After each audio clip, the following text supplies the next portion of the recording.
Good morning and welcome to everyone to our third and last day of the second International Pop Philosophy Colloquium.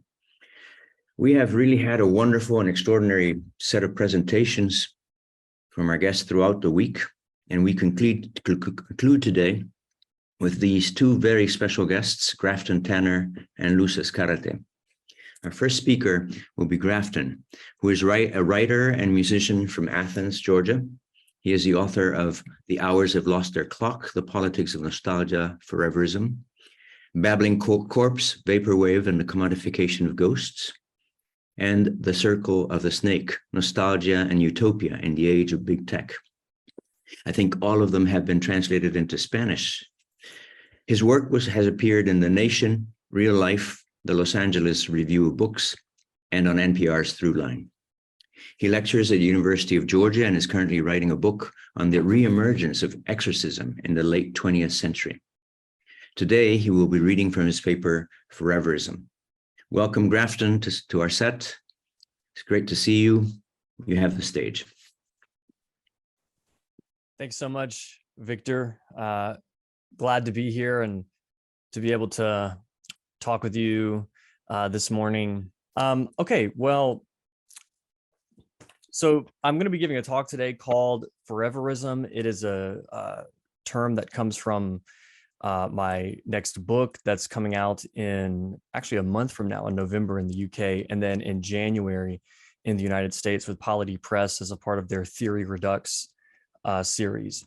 And so I'm going to be reading sort of a kind of a brief rundown of what Foreverism is and how I define it, and contextualize it a little bit, provide some examples, and then hopefully we can have maybe a Q&A, talk a bit more about it.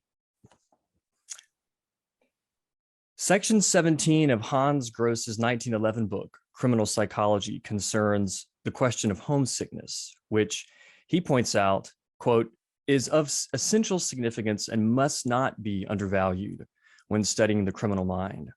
He maintains that if nostalgia cannot be relieved, it can fester in a person and make them murderous.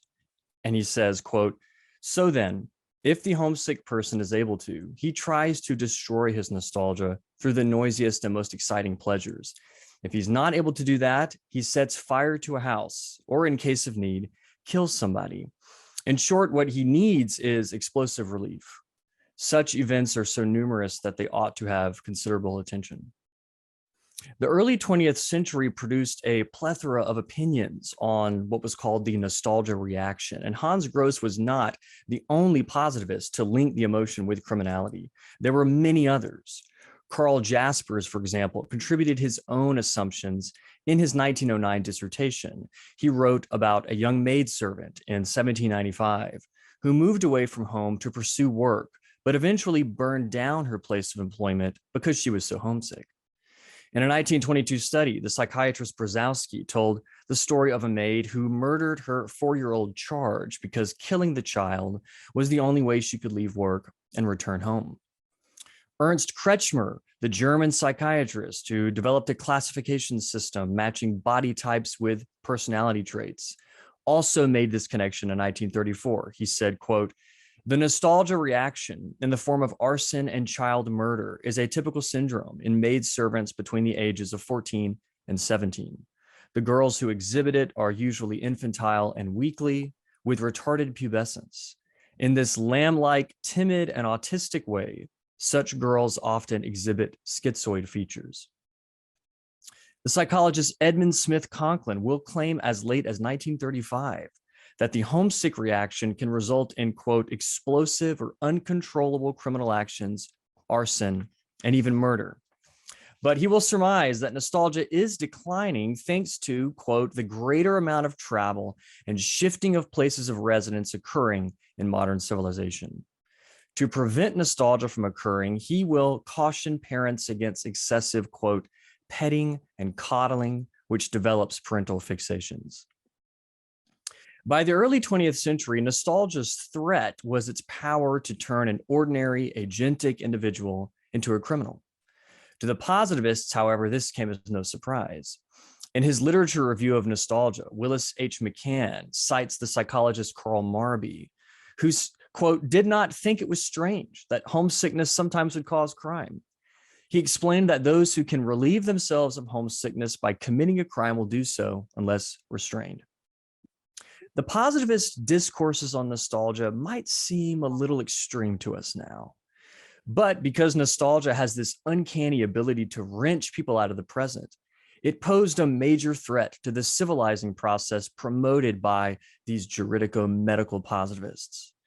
They thought that escaping from the present through nostalgic reflection or homesick yearning might cause a person to be backward and unable to work. Many of their writings were inflected with racist, sexist, and nationalistic sentiments. In praise of this almighty present, the medicalization of nostalgia allowed for deeply rooted prejudices to be reaffirmed.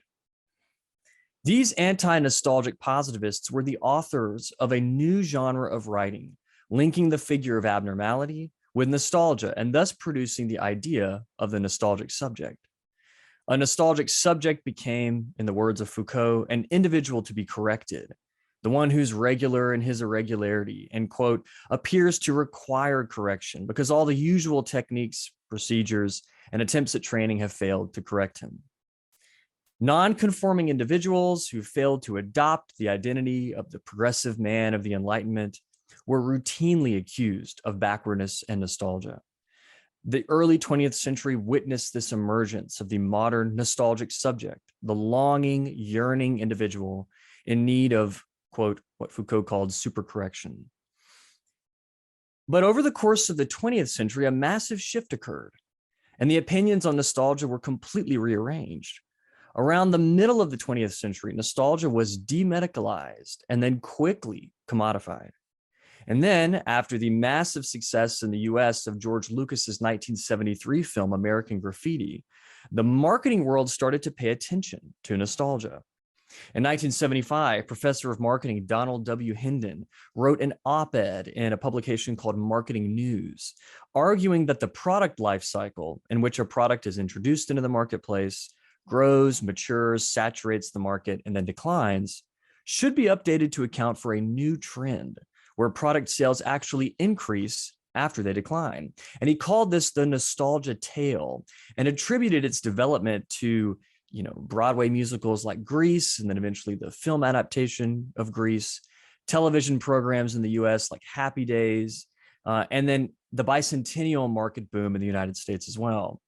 He said that nostalgia was not some passing fad, and the marketing world needed to start taking it seriously.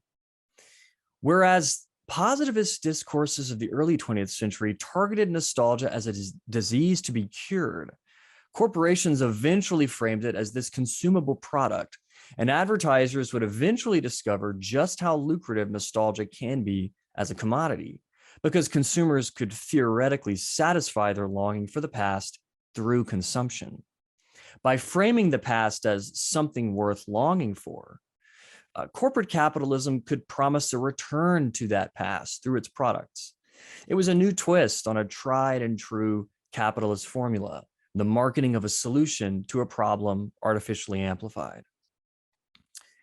But the commodification of nostalgia didn't quiet everyone's fears about the emotion's disorderly potential. However, these punitive measures to defeat it were disappearing. What then could a person anxious about nostalgia do? It was still necessary to tame this emergent figure, the modern nostalgic subject, but the methods to do so were changing with the times. These gentle refinements in punishment became even more virtual. Corrective measures were replaced by therapeutic modalities, and these became increasingly moderated by the market. Experiencing and expressing nostalgia eventually meant consuming it through television, cinema, music, and popular culture. Meanwhile, the faith in progress was being tested, and this was a problem because for a long time, nostalgia was the conceptual foil to progress, its nemesis. Progress was the one weapon guaranteed to destroy every last homesick feeling, and evangelizers of progress were quick to claim that if a person focused too much on the past, they would be left behind. Only through the civilizing process, so it was thought, would people be saved from backwardness. Well, since progress aged poorly into this unreliable myth, something was needed to solve the nostalgia reaction, something coeval with the exigencies of a therapeutic society. If progress wouldn't suffice, then there needed to be another way to keep nostalgia at bay, one that wouldn't necessarily leave the past behind, but that also refused to embrace the future. Instead, it would reboot the past. It would promise to eliminate the possibility of loss by keeping the past alive in the present, and as a result, perhaps nostalgia would finally be conquered. Because nostalgia shapes a great deal of our culture and politics today, the usual move is to accuse our culture, producers and consumers alike, of being stuck in the past, of being too nostalgic. However, if nostalgia is the emotion experienced when something normally absent becomes momentarily present in our minds or encountered in everyday life, then the constant presence of the past in the contemporary doesn't quite amount to nostalgia, as maybe something else. So I'm calling this discourse of keeping the past in the present foreverism. Foreverism gives people everywhere the notion that ours is a past-gazing society. But to accept this as truth is to really see only one side of the coin. Foreverism's purpose is to eliminate nostalgia, just like yesterday's positivists, just like Hans Gross and Carl Jaspers and the rest. It does this sneakily through the illusion of consumption and choice. Foreverism can trick us into regarding the present-day explosion of nostalgic content as proof of our longing for the past. But just because we have near endless access to nostalgic content, that doesn't necessarily mean we're all nostalgic. Maybe in a world of nostalgic plenty, when we have more access to the past than ever before, maybe we haven't felt nostalgia in ages. The discourse of foreverism sanctions a process that I'm calling foreverizing. Expanding cinematic universes, cloud archiving, even voice cloning technologies. All of these are in the business of foreverizing. That is, of revitalizing things that have degraded or failed or disappeared so that they can remain active in the present forever. To foreverize something is not merely to preserve or restore it, but to reanimate it in the present and ensure its future survival, to future-proof it, if you will. It is the rejuvenation or rebooting of things lost, the breathing of new life into old corpses. Rebooting older films, reviving older fashion trends, digitizing, memories, in quotes. These developments prevent the old and the outdated from actually disappearing into the past so that we won't miss them anymore, so that we won't feel the pain of longing for the past. In other words, so that we won't feel nostalgic for it. We've not arrived at a relaxed acceptance of nostalgia, nor have we tamed any nostalgic intensities that were once raging. It's not that we have finally cured the disease or something. The West is as anxious today about nostalgia as it was in the past, when medical professionals and positivists were trying to find a cure for it. We've just instead found new weapons for eliminating it. These weapons do not register as coercive or intrusive or disciplinary, but they're just as covert and just as anti-nostalgic as the medical and punitive discourses that impugned nostalgia for centuries. Let me give you an example, a contemporary example to describe what I'm talking about. I'll talk a bit about the Star Wars franchise. Every new Star Wars reboot triggers an avalanche of think pieces that are reflecting on or praising or criticizing the nostalgia of the Star Wars franchise. But I have to ask, are the Star Wars installments produced to profit off the viewer's nostalgia for it, or to prevent fans from ever missing Star Wars again? So think about it. If you were alive between the original Star Wars trilogy in the late 1970s and the early 1980s, if you were alive between then and the prequel trilogy in the early 2000s, then you might have longed for newer Star Wars movies. You might say like, oh gosh, I sure wish they would make more Star Wars movies. And then every time you encountered the franchise somewhere, you felt nostalgic for it. Well, what eventually happened was Star Wars fans got 3 new movies, several more anthology films, and even more live action series to satisfy a possible nostalgic craving. And there are, of course, many more in development today. How could anyone be nostalgic for Star Wars if there's a new film or series released every year or every few months? If nostalgia is the emotion experienced when the past briefly reappears in the present, it really cannot accurately describe the feeling associated with consuming Star Wars when it appears on screens and merchandising and advertising of all kinds all the time. This strategy of foreverizing Star Wars, it doesn't prevent Disney from claiming, though, that Star Wars is worth longing for. It just provides the justification for an endless stream of Lucasfilm content so that the series will never disappear into the past. The irony, of course, is that by framing Star Wars as something to be nostalgic for, Disney's implicitly arguing that nothing new can really top it. And it creates this cycle. New Star Wars films prevent the franchise from disappearing, while also suggesting that new movies can never match the original. Now, I've chosen the terms foreverism and foreverizing intentionally, and I'll tell you where I first encountered them. I first encountered the word foreverizing on the website for a company called iMemories. It's a digital transfer company. And what iMemories does is it takes, old home movies that are on VHS or, other kind of older dated recording technologies, and it digitizes them. It turns them into, something that could be accessed through a link on your phone, for example, saves them in the cloud.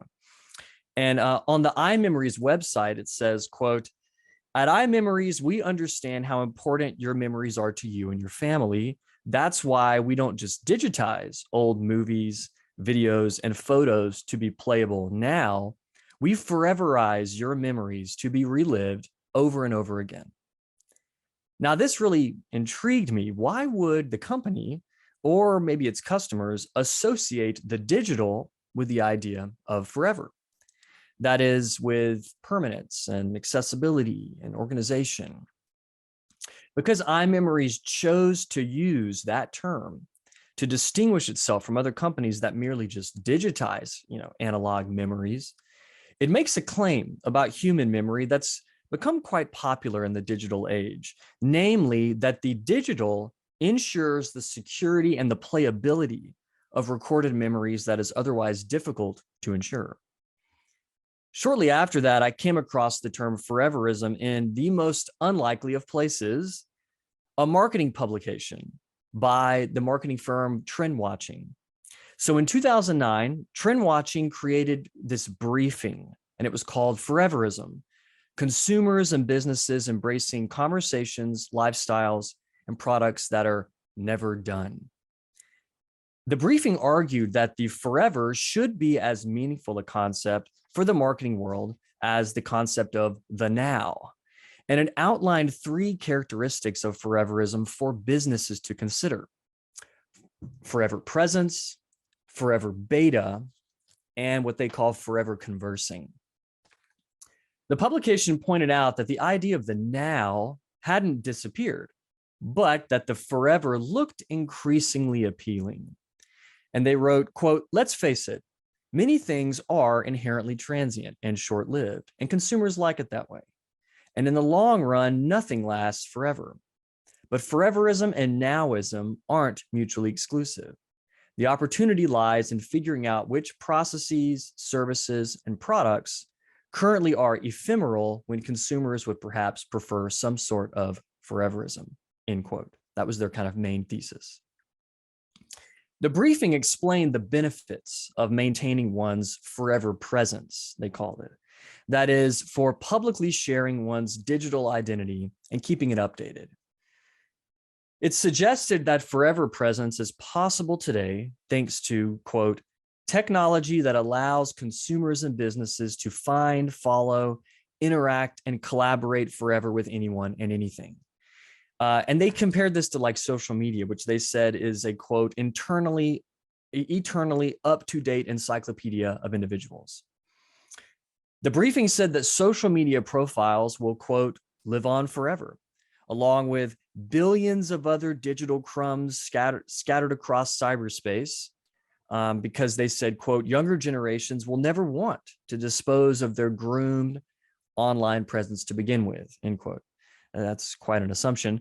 And they said that those people who use social media will have a forever presence. And according to Trend Watching, this is a positive development, because they said, quote, what's forever present is forever findable and trackable too, end quote. Kind of scary. Individuals online, though, don't just stay forever present. They can also converse with each other forever too. Trend Watching called this a conversation revolution that was started by social media platforms, allowing people to have conversations with friends, families, strangers, and even brands. The briefing contended that consumers have always, of course, conversed in some way with companies and brands, but the, quote, real-time, in-your-face, mass public conversation occurring online has proven to be a better way for consumers to interact directly and constantly with brands, as well as celebrities. If someone wants to make a suggestion or file a complaint or ask a question, they can just tag the company in a post on social media, and then others will join the conversation too. This is what the briefing was arguing. Finally, the briefing called for an endless collaboration between consumers and companies, for thinking of the process as the product, and for prioritizing the unfinished over the final. In short, for adopting what they call a beta attitude. In a section titled Forever Beta, it suggested that providing feedback to brands will publicly reveal their flaws, but that brands should be open to revealing their flaws. If a user posts about a mistake that a brand makes, the brand will have to acknowledge and then rectify it. And this will create a dialogue between consumers and brands. The briefing said to maintain a good relationship with consumers, brands will need to operate in a, quote, humble, transparent, almost human-like forever beta mode, end quote. Now, to me, this short briefing from 2009 proved to be quite prescient. It was intended to help marketers come up with new strategies, but it also was describing a discourse that has enormous influence today. Individuals that are forever trackable, conversations that are never finished, products that are constantly being updated. I mean, these were capitalist ideals long before the Trend Watching briefing, and they continue, of course, to be perpetuated. The briefing just merely put a name to this set of statements, beliefs, attitudes, values, and processes that were already kind of circulating. But of course, it failed to consider the potential pitfalls of these ideals. What are the consequences of remaining forever present, of operating in a forever beta mode, and of conversing forever? How do the tenets of foreverism shape both the corporate sector and our lives? And does the forever really work alongside the now, instant now culture of capitalism, or against it? What happens ultimately when nothing ever ends? I explore these questions in my book, which is titled Foreverism, but I just want to kind of briefly explicate the concept a bit more. I want to note that there is a difference between foreverism and two other similar processes, preservation and restoration. All three, foreverism, preservation, restoration, all three are less punitive strategies to do what the positivists over 100 years ago were trying to do, which is, alleviate the nostalgic subject's bittersweet longing for the past. Although they're less punitive, they're no less tenacious in their mission to loosen nostalgia's grip on us. And they usually end up reinforcing the very longing that they try to cure. Let me start by talking a bit about how preservation differs from foreverism. If we want to preserve an object, that means we have to decontextualize it. We have to place it behind glass. We have to enclose it in a vault. We collect it with others and arrange them to be visible and admired. The problem is that which is preserved must kind of die, so to speak, to be protected. It must be frozen. It cannot really exist in its context, or else it risks degradation. Neither can it really truly live, though. I mean, reminded what Mark Fisher wrote, a culture that is merely preserved is no culture at all. This presents a problem, though. One longs to be able to interact with the preserved thing, to live with it, but it must be protected from time.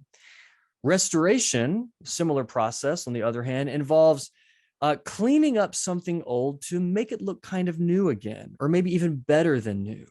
It can be interacted with, but the restoration can only last so long before it's going to probably need restoring again. Foreverism kind of beats out both of these by maintaining that the old shouldn't just be preserved or restored. It ought to be revived, given new life, given new stories, de-aged, updated, rebooted. The impulse to do this might be driven by nostalgia initially, but in practice, by keeping something forever present, it eliminates the conditions of yearning. Now, it might seem a bit vulgar of me to adopt a term created by marketers to describe some of the conditions of late capitalism. But look, marketing and advertising terms can describe negative conditions without necessarily meaning to. I'm reading the same words in the trend watching briefing as any marketer would, but where they might see possible strategies to promote brands, for me as a critic of consumer capitalism, I don't see that. I see possibilities for exclusion and control, oppression. This, amounts to a difference in perception, sure, but also a disagreement over the purpose of marketing, which for trend watching is ultimately to serve businesses. For me, though, the purpose of marketing is to maintain a kind of corporate dominance over our lives, to package brands with specific discourses that speak to the public, but ultimately serve to disenfranchise working and middle classes and funnel wealth to the minority of individuals who own the major corporations.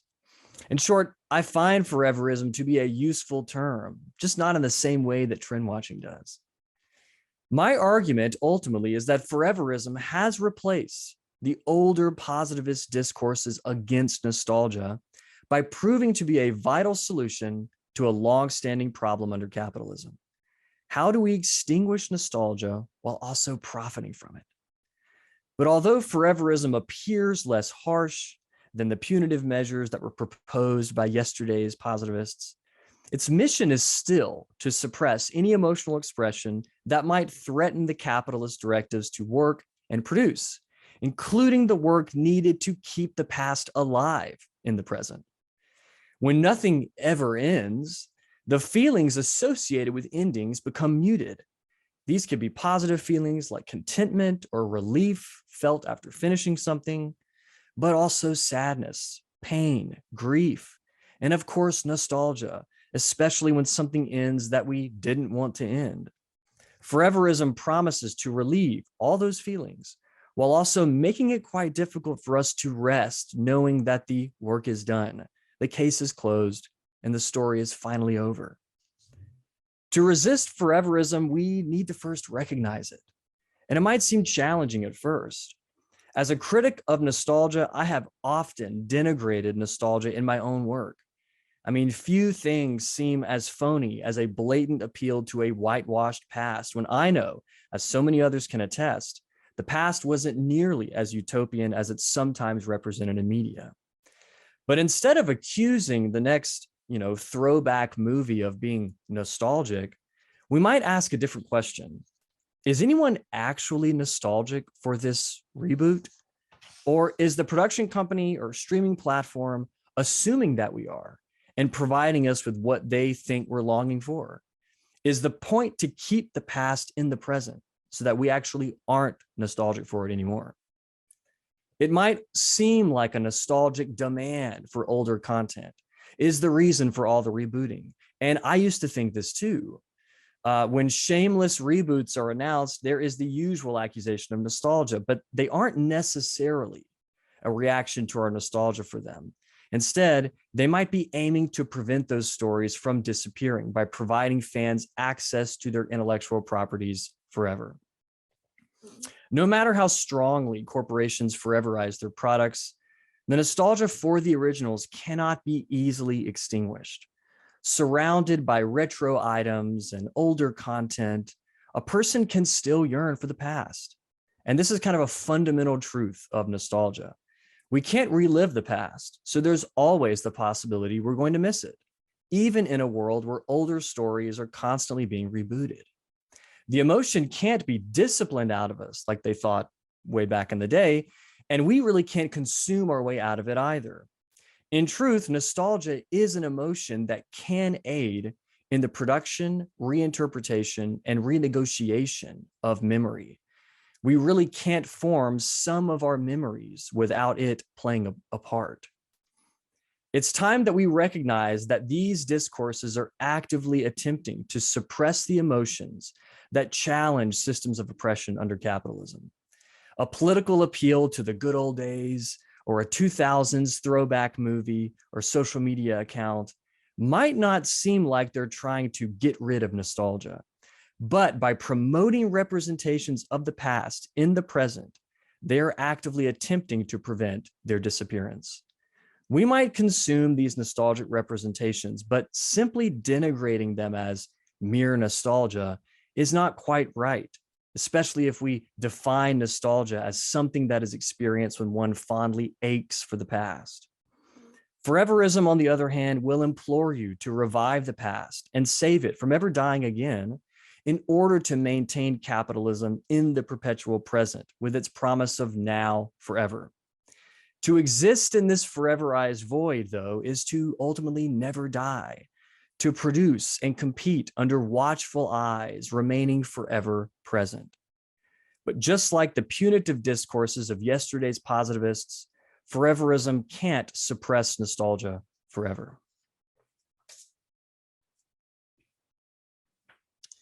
Thank you. Thank you very much. What an interesting talk. And what I love about your work is you're always tracking all these cultural phenomena, and I like the perspective from which you do it, which combines, I think, a social concern for what capitalism is doing, but also an underlying sort of concern with what it's doing to the human condition. Really, I mean, this is where I want to sort of focus my first comment, just to sort of warm up the discussion, because it seems to me that behind the whole issue of how to deal with nostalgia, there's an underlying fear of mortality, right? Mm-hmm. I mean, we want to get rid of death. We want to get rid of temporality of time, or we want to. I mean, this foreverism is so telling. This name you've given it, of making everything present forever, mm-hmm. or presentable forever, or making it alive in a way, not recognizing the reality of death. Right. No, so I'm wondering, because I guess I don't have a question as much as a comment on this. So even though your emphasis is always going back to what capitalism is doing with, taking advantage of our need for overcoming our pain for the loss of things, which is natural, mm-hmm. and sort of replacing that with bringing it back, as a retro kind of perspective, making it a commodity so that we can be entertained by that, and also the use of technology, and especially digital technology, to overcome this temporal continuum, which mm-hmm. makes us sort of, we've been talking about this during the week, about how it is that we have this capacity to look into the past and project ourselves in the future in terms of our capacity to conceptualize things and to make them concepts and then images as well. So I'm wondering, I mean, how do you see the as it were psychological, psychoanalytic depths of the things that you are pointing to in your research and your tracking of these phenomena, especially the phenomenon of nostalgia and now this idea of foreverism? Well, I do think that, yes, I think that a big a driving force for me has always been, how does what is it like to live in, Western global capitalism? What's that daily experience like, for people who aren't the wealthy 0.1% of folks who live a completely alien existence compared to my own. And that's always been a driving force. And so I think it's one reason why I've dedicated so much of my research to exploring human emotion, and how emotions, track with certain developments through history, and how different cultural and historical influences can reproduce certain emotions, and how emotions therefore get redefined. And we see this with nostalgia. When you look at the history of nostalgia, you see the great redefinition that occurred, which is from a disease in its early coining to something that's not a disease now, and that I would define as an emotion. And so those redefinitions are more than just redefinitions on paper. They actually reshape the way people live on the ground here in daily life.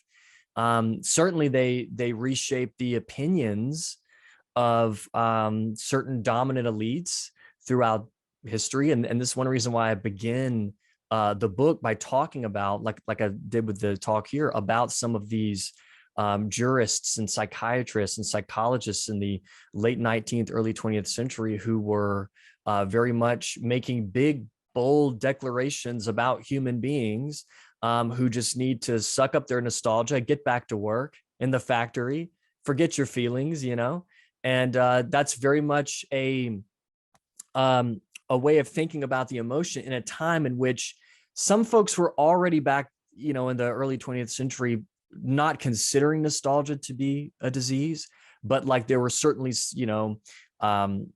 medical authorities and other sorts of positivist figures who were really unwilling to let that go and wanted to keep medicalizing nostalgia. And then it's like, once everything starts to shift, which started well before the 20th century, but really kind of finished it up in the mid 20th century, and it becomes no longer a disease or no longer medicalized, it then serves a different function. However, in my view, at least for the argument of this book, it doesn't necessarily mean that powers that be, if you will, are any less anxious about nostalgia because it's no longer a disease. It's certainly not as evenly distributed as we might think it is. It's sort of the exact opposite of the argument that I laid out in the previous book, which is called The Hours Have Lost Their Clock, in which I made the argument that we live in a heavily nostalgic society. And I decided to flip that on its head and be like, what if that's just really not true? What if oh my gosh, there was this great, I'll have to find it.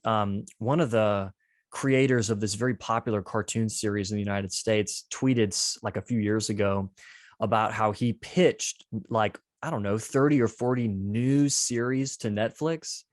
And Netflix said, we don't want any of that. We want you to reboot that old cartoon series. And so that's what they did. And it just kind of revealed to me that creative individuals are out here trying to make new ideas. It just doesn't necessarily mean that they're going to get, greenlit to make them, because streaming platforms and these large production companies are finding out that they don't necessarily have to do that. They can rely on their old intellectual properties and reboot those and make money. Which one would say is probably part of the motivation in the film industry now to use AI, really. But let me just, as you were talking, it occurred to me one could point to three different moments in the connection, in the relation to nostalgia. First is the pathologizing of it, which is interesting, how the connection was made between nostalgia and criminality. You wonder, what are the motivations behind that diagnosis? But then it becomes a capitalist commodity, which you really nicely track there. But it seems to me that with the digital, something else is coming in, right? It's not just making a commodity, although of course their allies, digitality and capitalism, that they need not be. Wouldn't you say that this is a third stage in which, rather than then commodifying it is a distraction from the concern with temporality. And it's sort of, it makes you think of this transhumanist fantasy, you know, of being immortal and being immortal and just sort of indulging in your desire and your emotions, and regardless of progress. Mhm. Yeah, I mean, I think that's really, I think that's true. I mean, because I think it's an easy argument. I think we all know that nostalgia is a commodity, just like how anger is a commodity. We can sort of consume it through social media and sort of anger-filled news media. So emotions certainly can be commodified. But I think you're correct, and I think that maybe that newer development is, I think it comes from, we've had enough, like 10 or 15 years of tech people getting on big stages and presenting their technologies as major solutions to human conditions. And I think that opens the door, creates the foundations for, arguments to be made about solving death, and we see this a lot with things like I talk at the end of the Foreverism book about voice cloning technologies, where you could speak with a loved one through the Amazon smart speaker, and you can hear their voice back to you because they've recreated it with artificial intelligence. And the only way that this could be normalized and not seen as really weird is if someone like Amazon can really make the claim that they might be able to solve this problem of loss and grief and pain and nostalgia and death. And if they're not making that argument, I don't think they could get away with creating these products. So I think it ultimately comes from the tech world's arrogance to think that they can solve the ultimate problem, which is death. Right. Yeah. Well, we're open for questions. If anyone in the audience would be yes. We have a question from David LaRocca, please. Hello, Grafton and everyone. I'm in suboptimal conditions here. I'm in a hotel lobby between places in Peru, and I'm doing my best to manage this. So if there's some ambient noise that's crowding, thank you so much, Grafton. Really engaged by your work, and I'm very happy to have the chance to talk with you. I thought that I might create a kind of concrete example for you to reflect on or to comment on, Please. Because you bring up the history of marketing, and I was thinking about what were called legacy brands that became very popular in the 2010s as part of what Mark Greif called the hipster, or what was the hipster, and how brands like Levi's and Red Wing boots and Birkenstocks, which interestingly are now going for an IPO in the billions, showing sort of proving the 1960s counterculture now has this, it's a fitting match for for Apple computers, right? Like a revolutionary 60s culture that's been commodified. My question has to do with the relationship between innovation and fidelity. So because I was in New York City at the time, I lived through the hipster high point and watched the death of the hipster. Mm. What I've wondered about for years really is how the passion for the legacy brand, wearing the selvage jeans and the Red Wings and the little beanie caps, was actually an attempt to create a bit of continuity with the past, to say I'm connected to the 1950s. And to your point about the lack of purity or utopian qualities, it's not that the 50s was better, but that it may have appeared simpler. And so there was this longing for decluttering, kind of Marie Kondo of the spirit, and having just boots, jeans, white t-shirt, and cap seemed like a solution. So I would call this a mode of fidelity or continuity. Mm-hmm. And yet there were other brands, because of course this is capitalism, that were not Levi's, did not have 150 years of that. And so they went for innovation. So it was like Levi's with a twist, Levi's with red threading, or boots that had different shoelaces or what have you. And so there was this tension, and it's like, you can still participate in your nostalgia, but why don't you do it with us? Because we're innovating from the past. And this gets to your newism and nowism tension. So that I just wondered if you could think, maybe if it helps to think about that concrete example of the hipster, but also with this tension between innovation and fidelity, or innovation and continuity. Thanks so much. Yeah, listen, thank you. That's really great. And you're bringing back so many memories of the early 2010s for me. You know what I mean? Like, I didn't have the Red Wings, but I had the boots and I had the shirt and like two pairs of jeans. That was it. There you go. That's all you need. Wow, it's true though. It's true. And I think that's interesting to think about. I mean, to me, I think the legacy brand, if you are an older brand and you want to maintain, you must position yourself as legacy, or else it's just, I think that's the name of the game now. And I think that one reason why I really focused on that random trend watching briefing from 2009 that nobody read about foreverism is I really think that I think they were onto something, ultimately. But I think that's important now. And I think about too, also like the Blundstone boots that are super popular now too. And it is also kind of this legacy brand. And what people are finding out is they're getting them and they're really poorly made, and they end up like faced with this conundrum. Like I'm supposed to be, a part of the legacy here and have that, like you said, have that continuity with the past, but the boots are poorly made and they can disintegrate if I don't wear them enough. And I have to buy new ones anyway. Unlike, the Red Wings, which I could buy them and keep them and resole them, but it's like I'm walking around, my feet are blistered for like 6 months, trying so badly to have that connection to the past. Right. And I think that I don't think it would have worked unless there was a general feeling, and this is me kind of going back to the hours of lost their clock argument I made, a general feeling that maybe there's sort of a problem with temporality now. Maybe we're a bit adrift, and maybe it's hard to like to determine whether time is passing at all. And so, well, at the very least, I can like grab hold of the anchors of the past and orient myself in what feels very much like a atemporal, speeding out of control, speeding toward collapse kind of environment.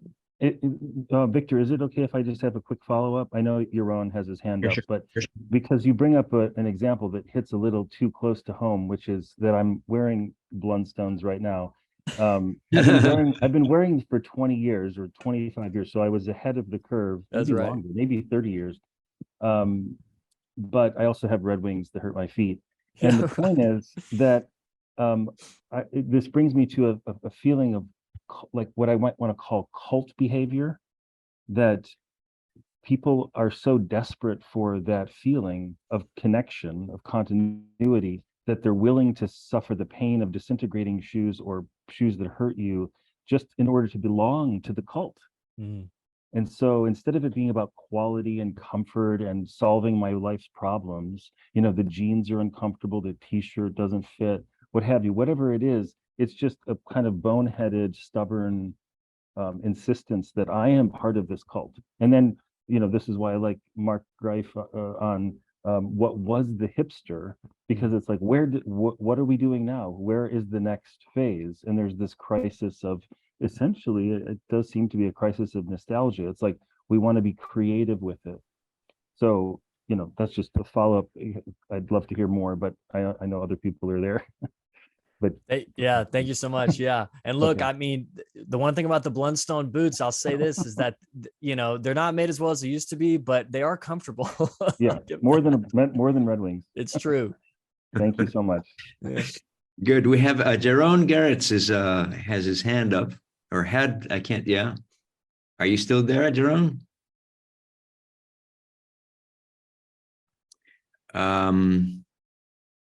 Well, if not, we have another question on the chat, which I will read from here. It's not in that chat, it's in the Facebook. Jerome cannot unmute. Por favor, ¿le pueden desconectar permitir a Jerome Garretts que se conecte? See, can you try again, please, Jerome? Okay. Yes, yes, I can do it now. Thank you. All right.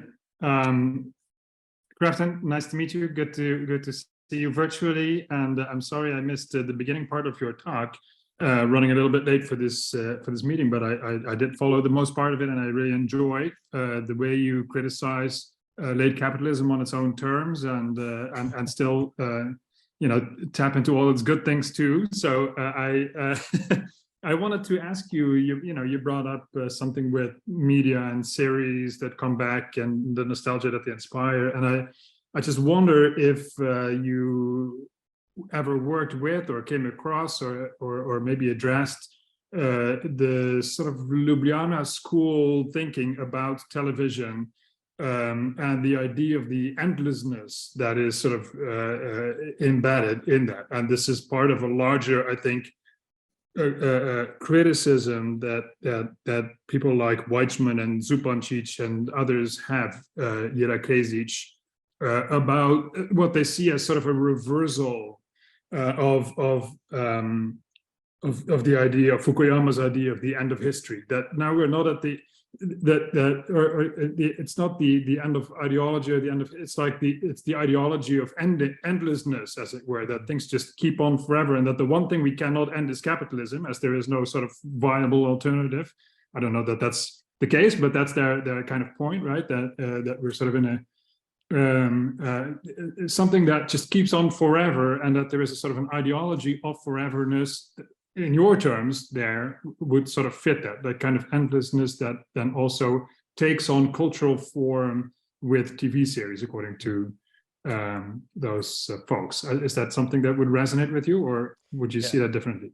No, definitely. I would completely agree with that, and I've come across that, and I mentioned it a little bit in the book. And in fact, there's the great film critic A.S. Hamra was even either in his book or in an interview was saying this very thing. He said, right away, there's a difference between television and cinema that isn't often acknowledged, maybe not anymore, which is that very thing, which is that television's series, that's kind of the way it works, is that if it has the ability to be endless and have no ending to it, because it's something that maybe one sort of lives and grows with, until people get tired of it, and then it's canceled or something. But with cinema, it's not necessarily that way. It doesn't have it doesn't lend itself as easily to a kind of elongation, but that this has certainly changed. And I write about this in the book about there's this interview with the Kathleen Kennedy, who's one of the producers of the Star Wars movies at Lucasfilm, and she calls this sort of strategy of making more and more Star Wars movies, for example, she calls it persistent storytelling.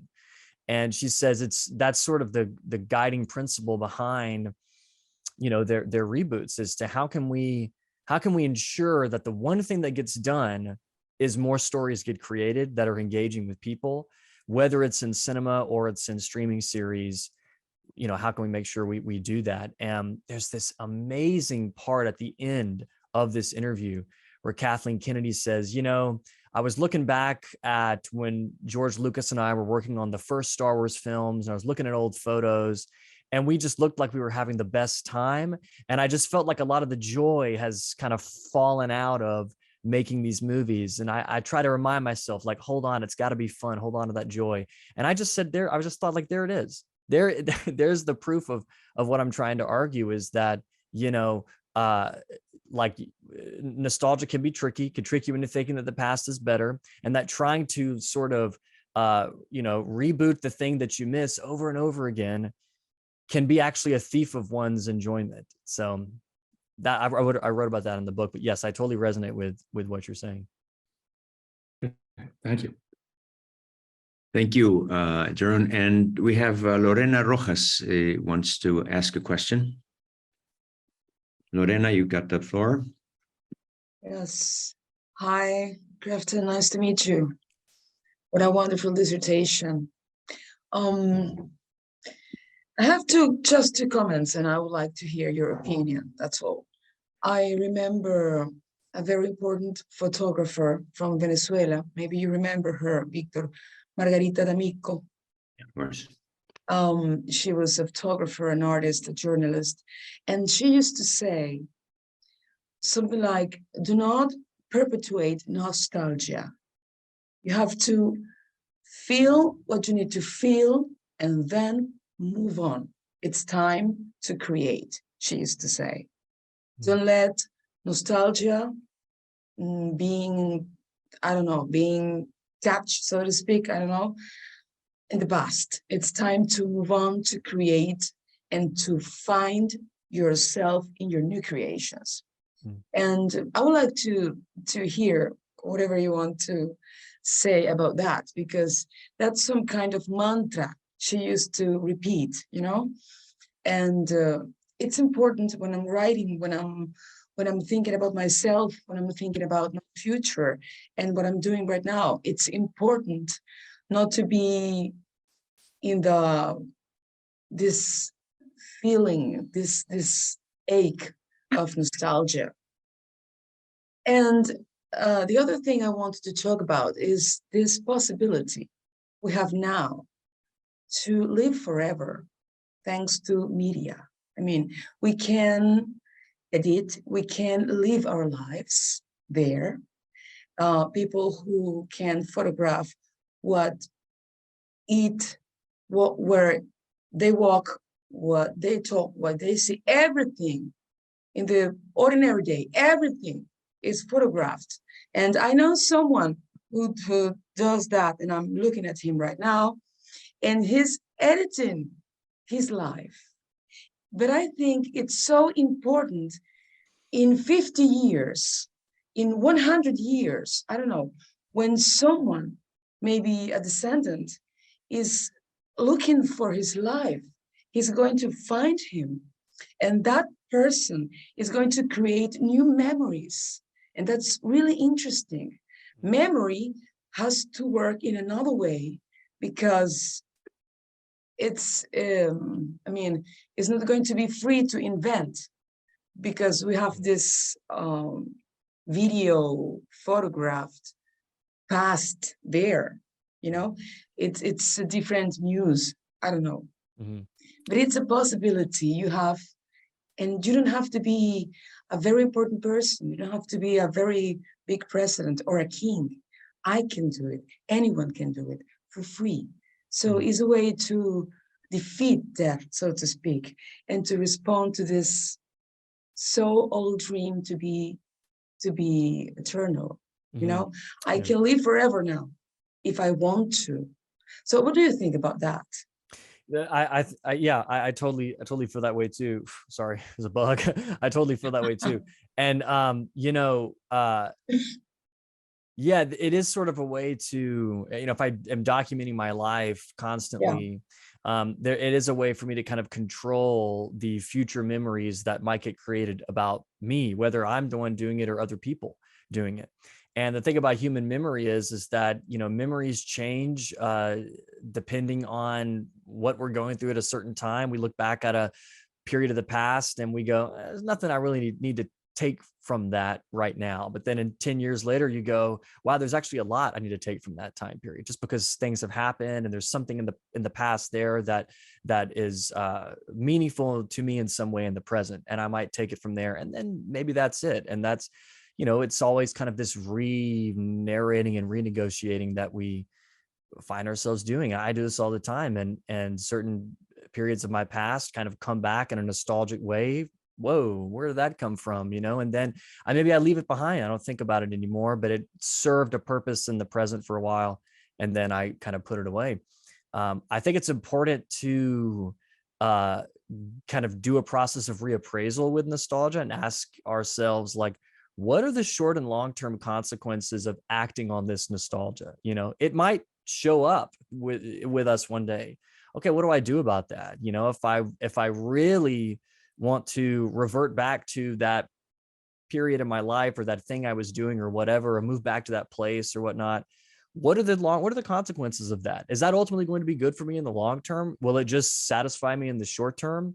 And where did that come from? What triggered suddenly this momentary nostalgic feeling that might really not mean anything? It just is sort of, something reminded us of the past, and we had a thought about it for a moment and then went about our day. I think this is important to do with all kinds of emotion, even anger, to ask ourselves, like, what's going to happen when I act on this anger? Am I going to lose a friendship as a result of it? Or is this necessary because this is something I should be angry about? And then mentioning about, documented media representations that might last for, a long time, 50 or 100 years.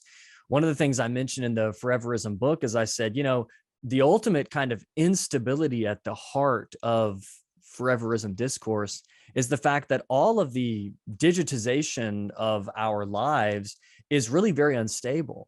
Even though it's saved in the cloud, mostly owned by Amazon Web Services, and it doesn't take a whole lot for that information to be deleted forever. And so it's still unstable, even though companies like digital transfer companies will say, well, we're going to foreverize your memories by placing them in the cloud, and then they'll be safe there. I'm like, well, the cloud has an environmental impact. It's very unstable. Data breaches and identity can be stolen off of the cloud. What happens if that stuff disappears? There was just a digital copy. There's nothing, and hard copy stuff degrades too. All forms of media will degrade. Yeah, but maybe that identity is stolen, for instance. And I don't know, that identity starts to live its own life, so to speak. It's another horizon, another things are going to happen. And maybe those things from Victor that were stolen, photographs and I don't know, and selfies, I don't know, are going to interact with another ones. It's another way to understand immortality. That's what I mean. And yeah. it's for all of us. It's so democratic. It's for all of us, and it's free, right? Well, we pay the price of having our data produced from our interactions with the media. So it feels free, but we are ultimately the product. Yeah. But I don't have a problem with that, I have to confess. Okay. But I just think, what if my grandmother would have had Instagram? Yeah. Right. And I would love to see her childhood. And I would have new memories of her in a part of her life now with me.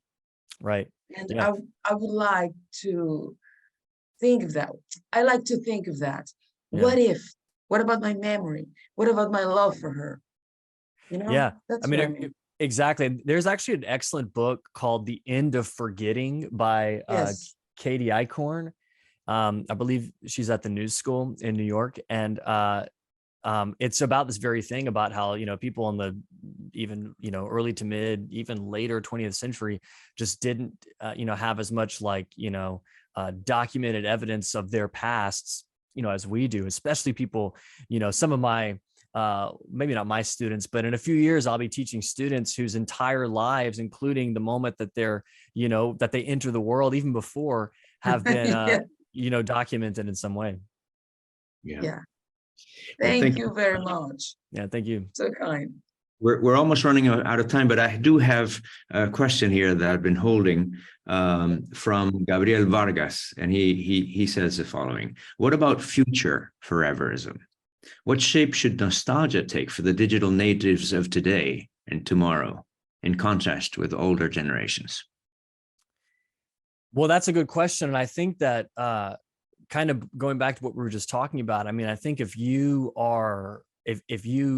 have such access to documentation of the past, that is going to shape how you think of the past in a way that, if you didn't have it, it might not. And so whether or not that inspires nostalgia for what appears to be a simpler time, or whether or not, or the fact that you have access to that means that you're able to sort of, surround yourself with images and iconography and sounds of the past. Either way, I don't foresee much change in the near future in terms of nostalgia's role, especially if, you know, these large media corporations continue to profit off of their own intellectual properties. I think we're going to be sticking with that for a little while. You know, it might not be Star Wars, it might be something else.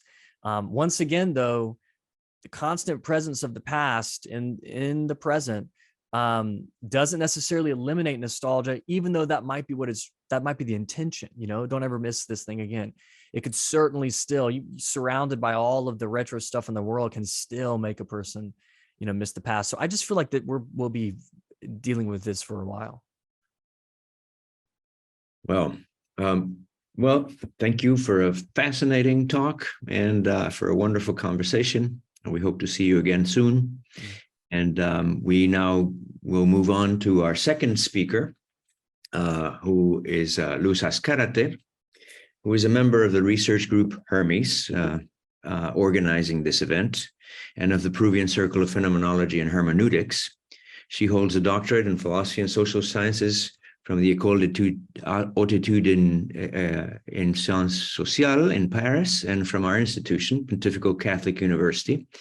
She is currently working on a second doctoral thesis on the metaphysics of the possible at the University of Paris 1, Panthéon, Sorbonne. She is a non-tenured lecturer at the University Paul Valéry, Montpellier 3, and the author of Imaginer selon Paul Ricoeur, La phénoménologie à la rencontre de l'anthropologie sociale. I'm so sorry for the terrible accent. She co-edited at the collective book Generative Worlds, New Phenomenological Perspectives on Space and Time, and she is the editorial secretary of the French journal Clécy's, Revue Philosophique. She is, by the way, I have to mention this, she is one of the founding members of our group of Hermes, and she is residing now in Paris, and we're delighted to have her again. Luz, always good to see you, and you have the stage. Thank you so much, Victor. Hello, everyone. First of all, I want to really thank Victor J. Krebs, my mentor in this university, that has hosted me through my philosophical training, and to which it is always a pleasure to return, even if virtually this time. And I'm going to share my PowerPoint.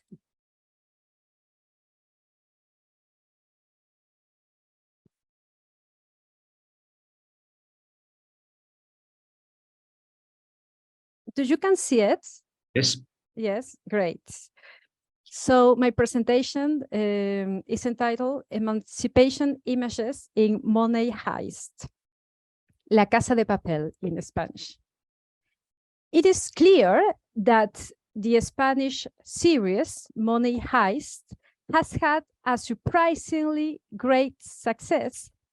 In fact, it is among the 30 best series of the decade, according to the New York Times.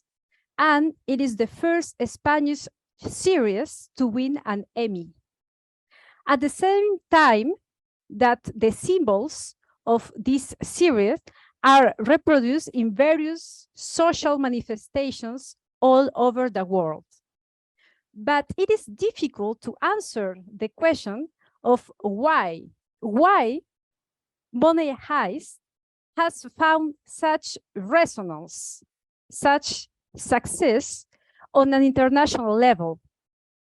Is it the controversial values it defends, the explicit criticism of the values of capitalism, the catchy song Bella Ciao of the Italian anti-fascist movement, of which this series has made its emblem? Our hypothesis is that this series gives us multiple images of emancipations, and is these images that make it so attractive in these times.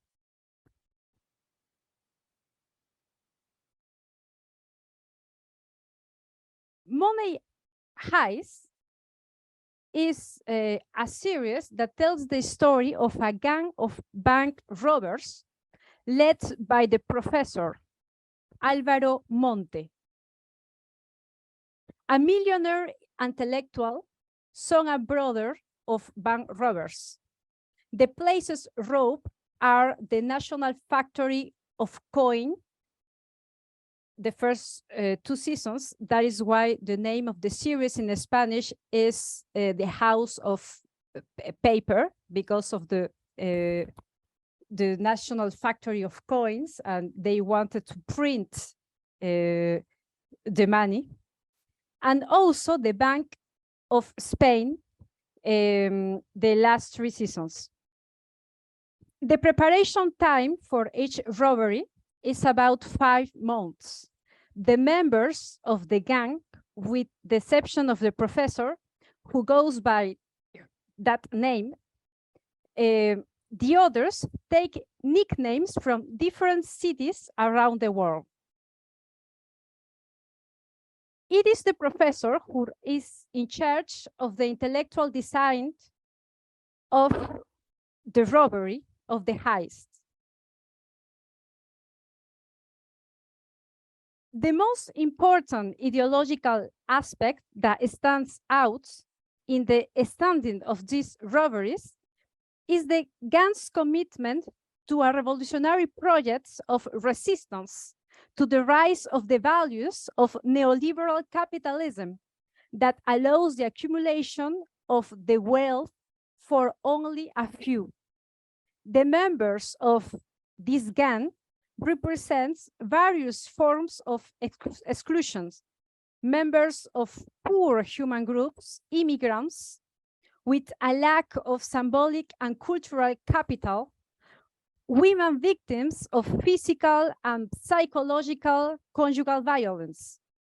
The assault represents the vindication and the possibility of freedom for these excluded people, whose position in the social space, when publicized through the media, creates bonds of empathy in the population.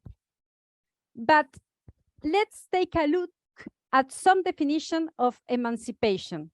The word emancipation goes back to the Latin noun emancipatio, composed of the preposition e, which meant to come out of, and the verb mancipo, which comes from the word manus, the Latin version of hand. Mancipo means, in this first meaning, to dispose of, to alienate someone, to transfer, to sell. And in the second meaning, mancipo means to capture by the hand. The word emancipatio evokes the process by which we emerge from what the hand of another disposes for us.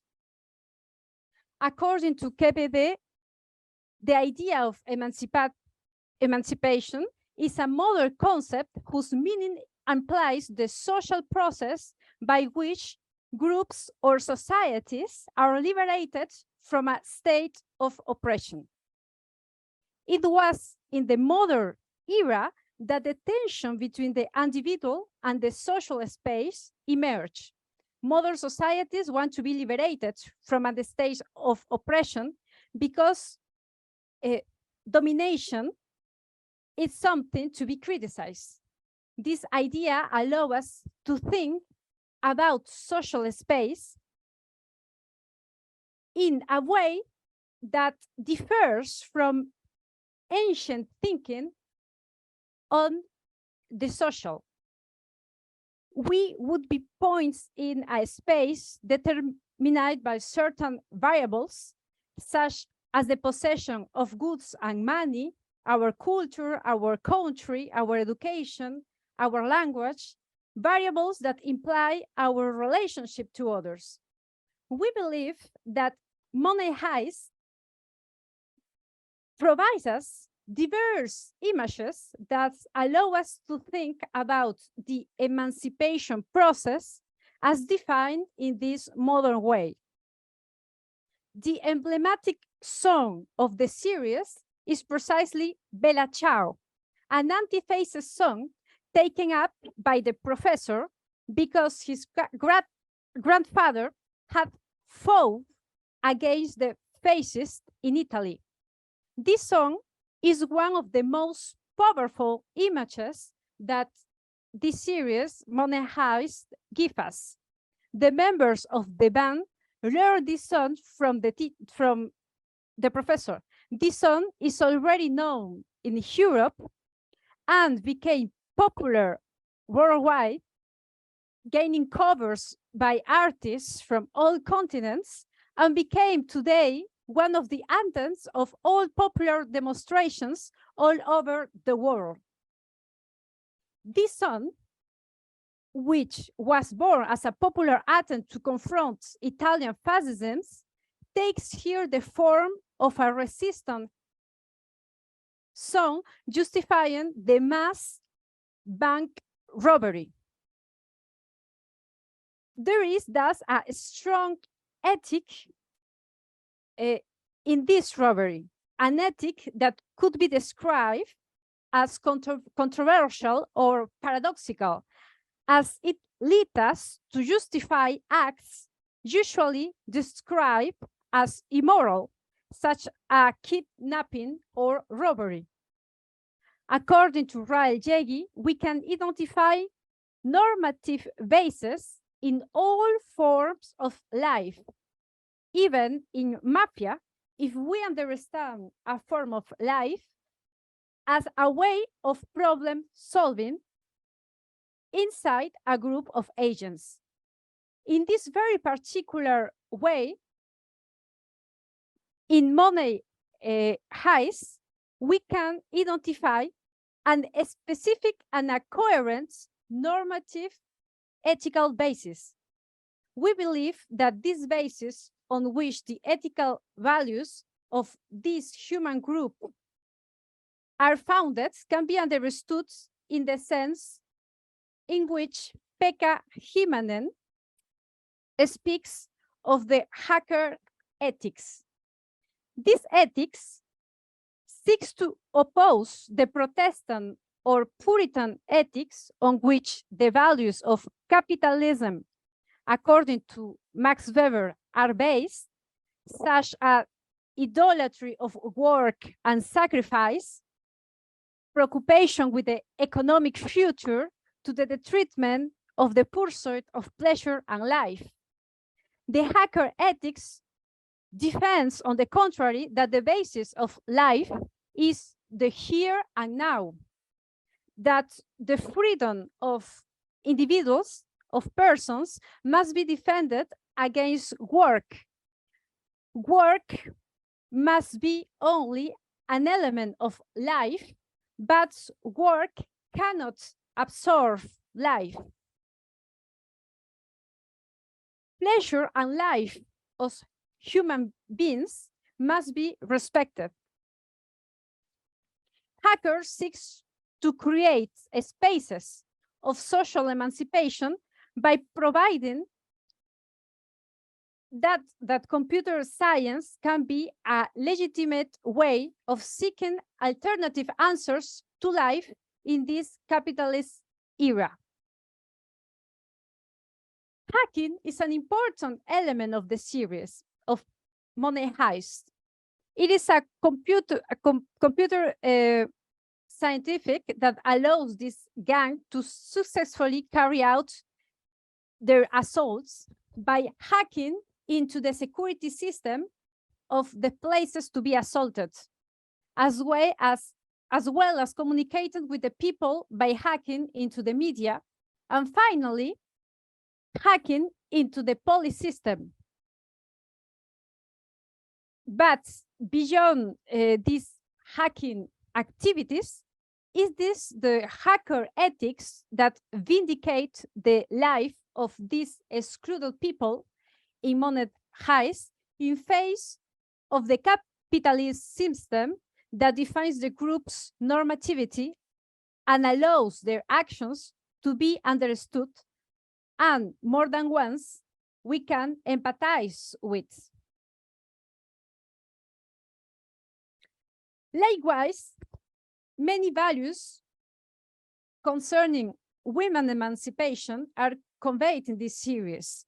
We see women who play leading roles and women who are emancipated from situations of domination, as in the case of Stockholm, who finds liberation from the domination, the psychological domination of Arturo, who forced her to be a mistress and does not recognize her son. She fell in love with Denver, Stockholm, and she became a mugger. We can find here a lot of resonance with young people and teenagers around the world, women teenagers, in the person of Nairobi. For example, when she says, "I am the whore mistress," to a hostage to empower her. Another image of emancipation, a very popular one, is the Dali mask, used by the members of the gang to be mistaken with the kidnapped persons. The mask of Dali shows that this is a revolution, this is a resistance, a vindication, not only economic, but also cultural and symbolic. Dali's mask tells us that this robbery, like Dali's painting, seeks to transcend the limits of human art, of human action, and seeks to create the artistic act. And this is because the values defended by money heist belongs not only to the realm of ethics, but also to the realm of aesthetics, or rather, to that common realm of values shared by ethics and aesthetics. Not only Dali's mask, but also the photographic design, the showmanship involved in each episode, and this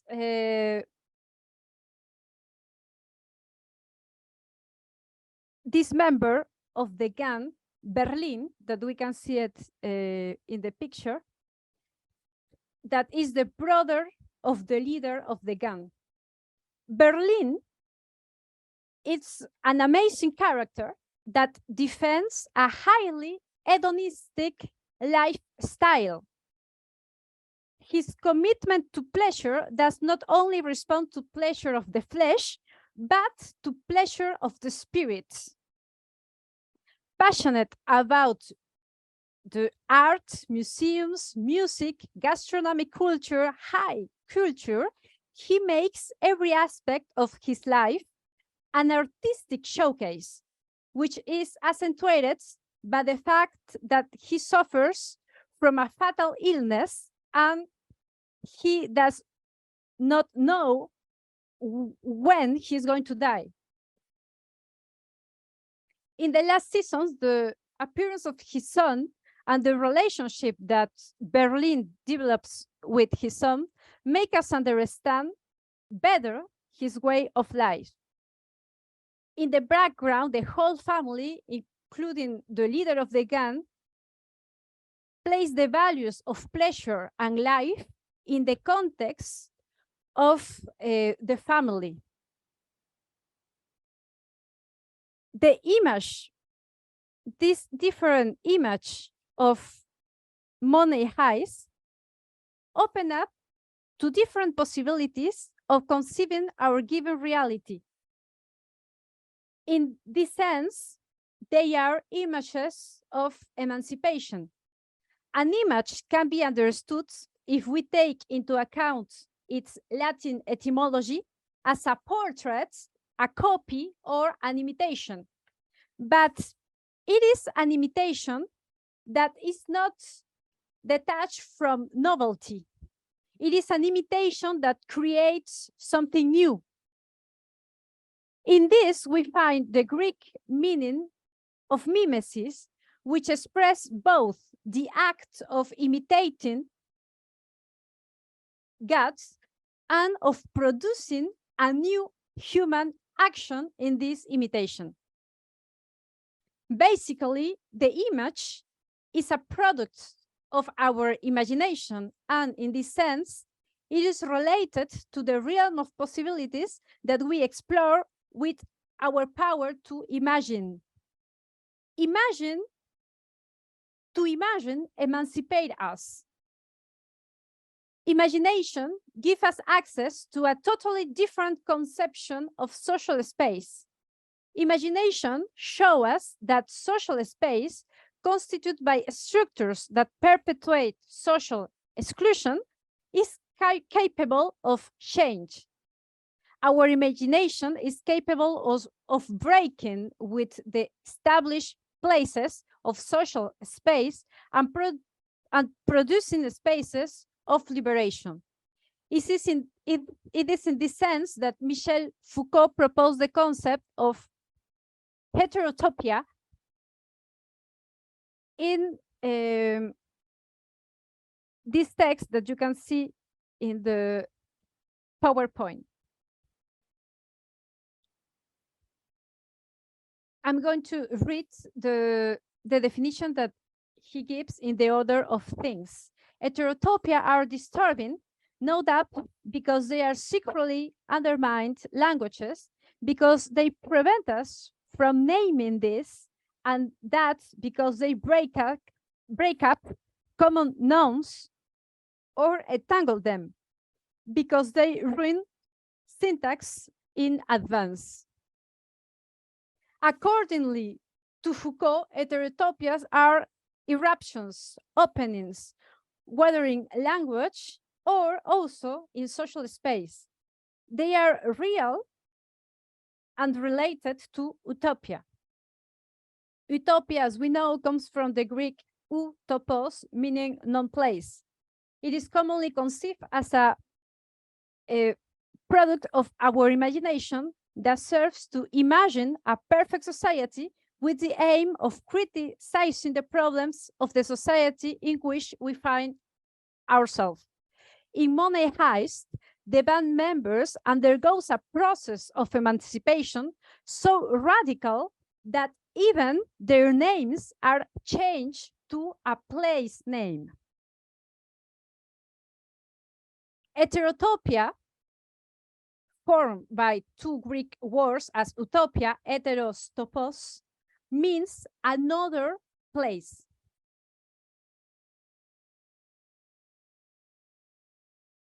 They characterize the impossibility of becoming real, but they possess a strong potential of critique.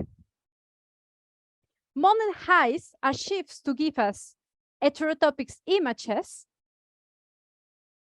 because society is reflected as a mirror, and the mirror is utopian and heterotopian for Foucault. In the mirror, we are faced with a real reality, that of the mirror, and to an inverted reality.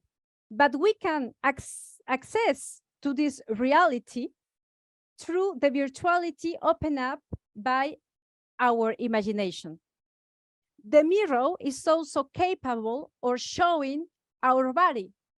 And in this sense, the mirror and the body that we can see through the mirror show us that our body could be a place of emancipation. And I'm going to read these last quotes of Foucault to close my presentation. And this last quote is going to show us a last image of Money Heist that is the image of love. Perhaps, Foucault says, we should also say that to make love is to feel that your body is enclosed in you, to exist at last outside all utopia with all its density in the hands of the other. All the invisible parts of your body come to life under the other's finger. Your lips become sensitive to the other lips.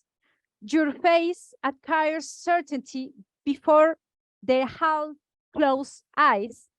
There is finally a gaze to see your closed eyelids. Love, too, like the mirror and like death, suits the utopia of your body, silences, calms it, and closes it as in a box, closes and seals it. That is why is it such a close relative of the illusion of the mirror and the truth of death. And if, despite these two dangerous figures that surround it, we love making love so much, it is because in love, the body is here. Our body is here in the work of art, in the images of series as Money Heist, and in films that transmit to us that the real could become utopia and that our utopia could become real.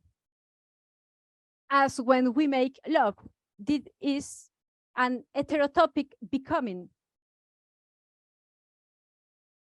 The place of the other in the heterotopic image remains in time the duration of the representation or the duration of its support. It is for this reason, because of its heterotopic potential, that the image and those images in Money Heist, by opening new spaces for the irruption of the image, are places of emancipation. Thank you so much. Thank you very much, Luz, for a brilliant presentation of this Money Heist that I have started watching, but I'm definitely going to binge on it after this talk. There we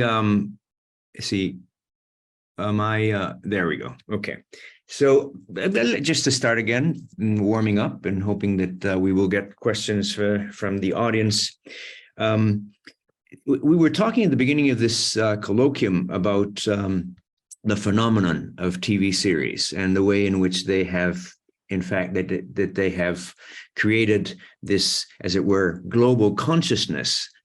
Regardless of countries, there are certain topics and certain images and certain phenomena that are being presented in these series, and that their power, I mean, one of the things that I think we were agreeing on, most of us, was that their power depends on the capacity they have to provoke or to occasion an attachment, so that it's attachment, care, feeling more than rationality. So, I mean, it seems to me that you're right. I mean, this is particularly the case of this movie, of this series, that the objective of its criticism is neoliberal capitalism, right? But it really is more than that, right? I mean, it's a criticism of a certain way of looking. I mean, the hacker ethics, for instance, is attacking an emphasis on human nature that stresses or overstresses perhaps our cognitive capacity. And here there's an appeal perhaps to other dimensions of our psyche, of our consciousness, or however you want to put it. So that would be my first comment, and I would like to hear what you think about that. I mean, whether this phenomenon really does depend on a shift in the values that we are using in order to bring up these new ways of thinking. Thank you so much, Victor. I'm completely agree with you. I think that the TV series in general offer us a new way of making experience in another way of temporality, completely different of soap operas, or also completely different from films, because in the series we have always something that happens in the episodes. There is something that happens, and this something is going to finish in this episode. But also there is a background story, a long background story that make us empathize with the characters. Is like the description of Cortázar about the difference between novel and a story, a short story. He says that in the novel, we can empathize with the characters because we have a long story. I think that in the series, we have this background story, but also this short story. And in Money Heist, this new way of feeling the space and the time that is there finds a good complementary with criticism, with all of the critics that are in the background, and are some criticisms that are being constituted in all the series, different values. And something that is interest is that the characters want to create a kind of empathy in the spectators, fictional ones that are there, and so they give like a message by hacking to all the people in Europe. So they give message, but those message we are receiving it too. So it's interesting because we have this kind of construction of empathy and critique of this society in these two levels: to the people, fictional spectators, and to the real spectators. And I think that is so intense, this empathy, because of the temporality of the series. That is something new that I cannot find in other popular expression. You mean the temporality of the series insofar as it presents you with a particular episode with a subject, but it has a background that continues forever. So it sort of, in a way, yeah, interesting. Yeah. Well, we're open for questions from the audience.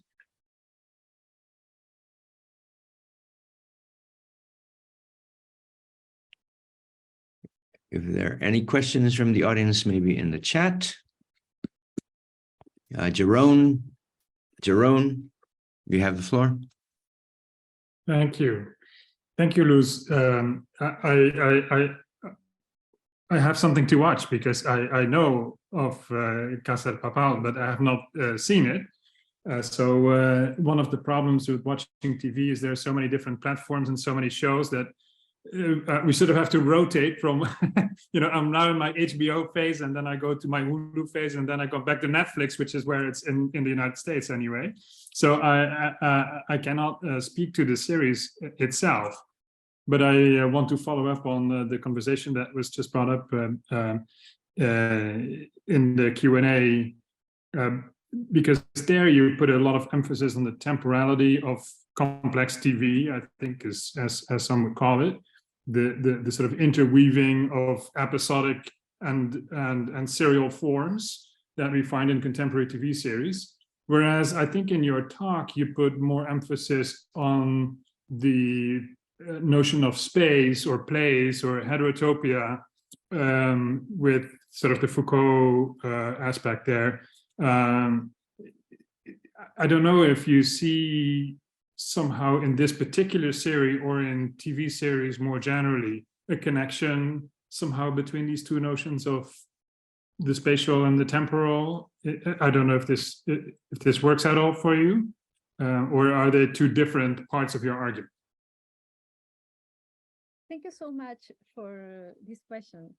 I think that in this series, in Money Heist, the space is really important because the characters has names of places.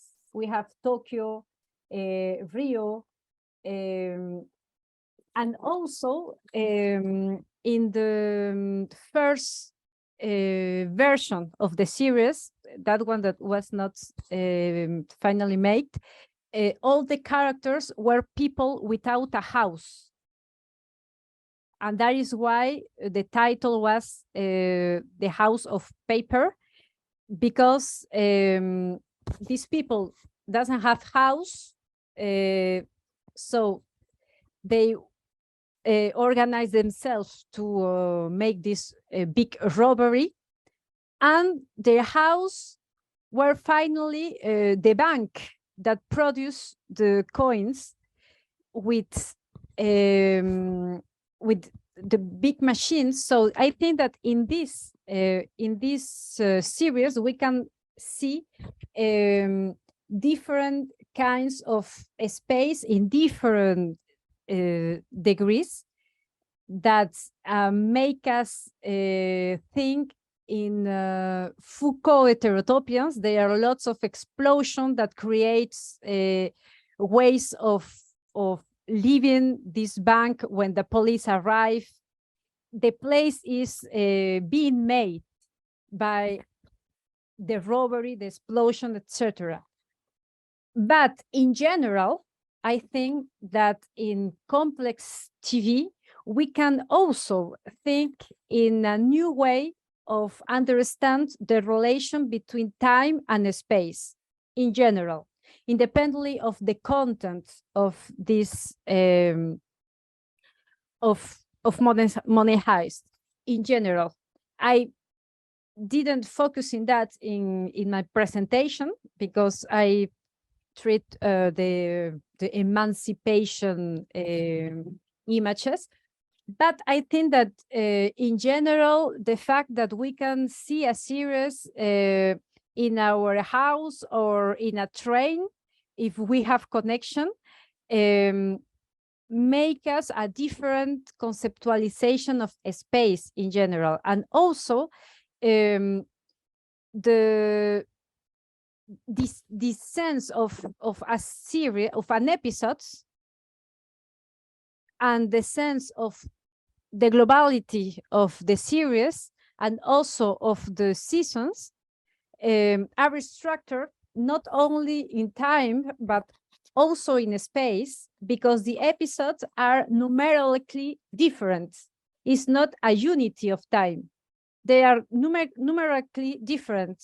So in virtuality, they are placed in two different spaces. So the sense of the series are structured in a different way, especially different way from films, from soap operas. There is, I think, a particularity and a specification of the relation between space and time in series that finally make us gain something. And for finish, an example, make us gain something for our experience, because we start to live in our life as sitcoms or a sort of series with episodes.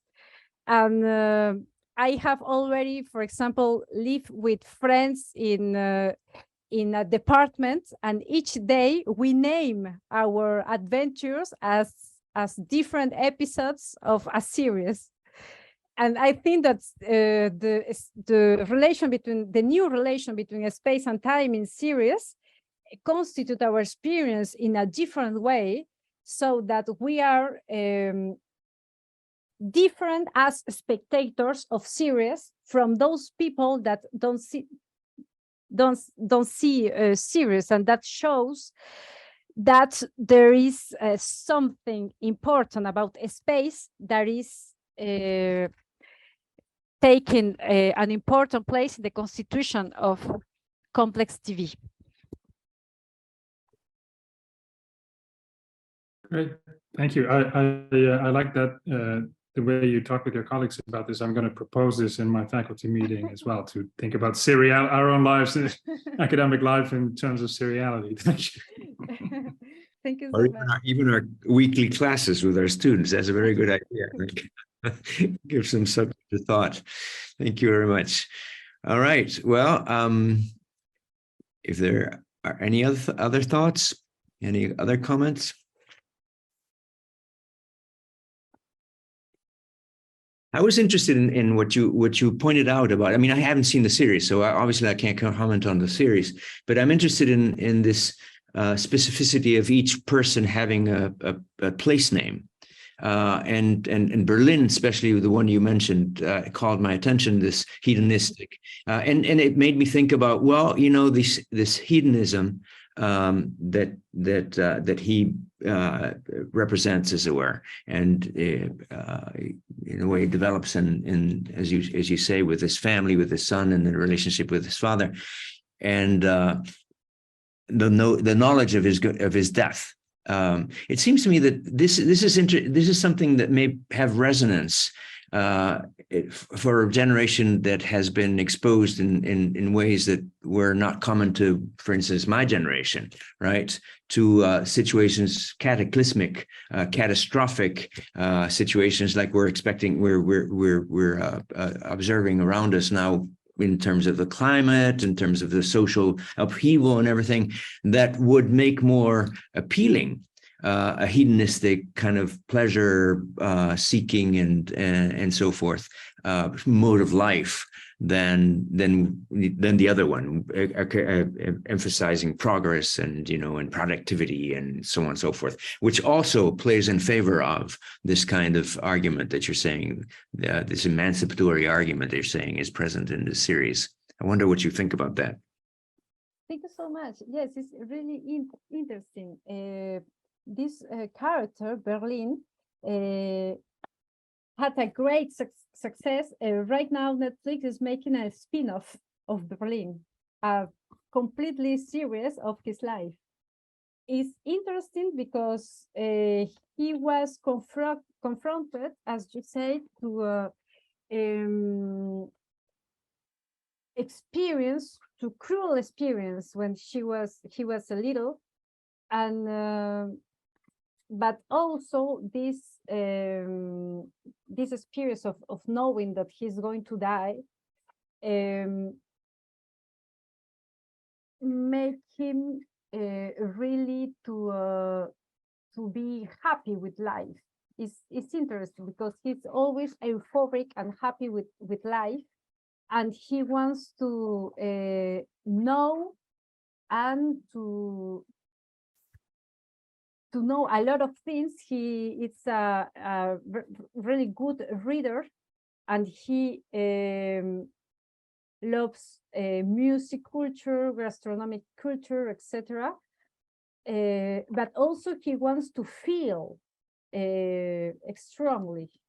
So he has lots of adventures. In an episode, he shows to his son how to rob a kind of diamond so expensive, and after that he lives in the river, and he says, I made that only for the experience, not for the money, for teach him that. So he lives strongly, and I think that we can say also that some generations, for example, the COVID millennial generation, that is my generation, are going to have different ways to understand life. For example, lots of people of my generation don't want to have kids because they have this catastrophic vision of nature in general, and a kid means pollution also, and also because they are melancholic about the state of the and millennials also can't project themselves because having a job is difficult to millennials because of COVID, because of war, because of also the capitalist system that starts to make jobs only for a period of time. Right. So I think that for my generation, for example, these catastrophic events of the war make us think in a different possible action that to generation of my parents, for example. But also there's generation that have lived more stronger events that's COVID. And I think that for those generation also life mean difference as like for the boopers that wants to have a lot of kids because they lived war. And for them, life is really important and reproduction is really important because they saw lots of people dying in war. So I think that the experience that from the others and also the state of the world make us think different about pleasure values, life values, and economic values.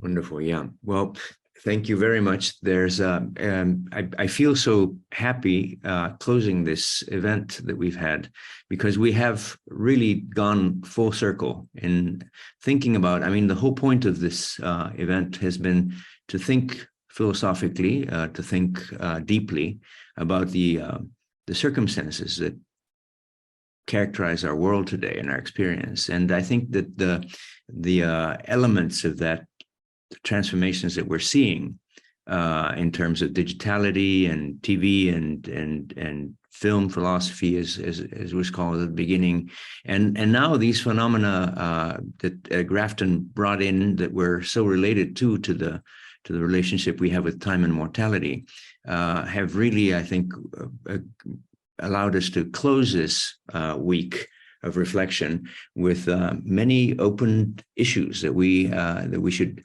take on again sometime soon.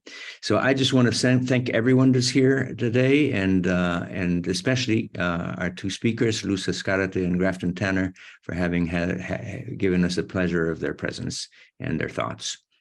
Thank you, everyone, for being here. I hope to see you in the next show. Thank you so much. Muchas gracias, querido Víctor. Muchas gracias.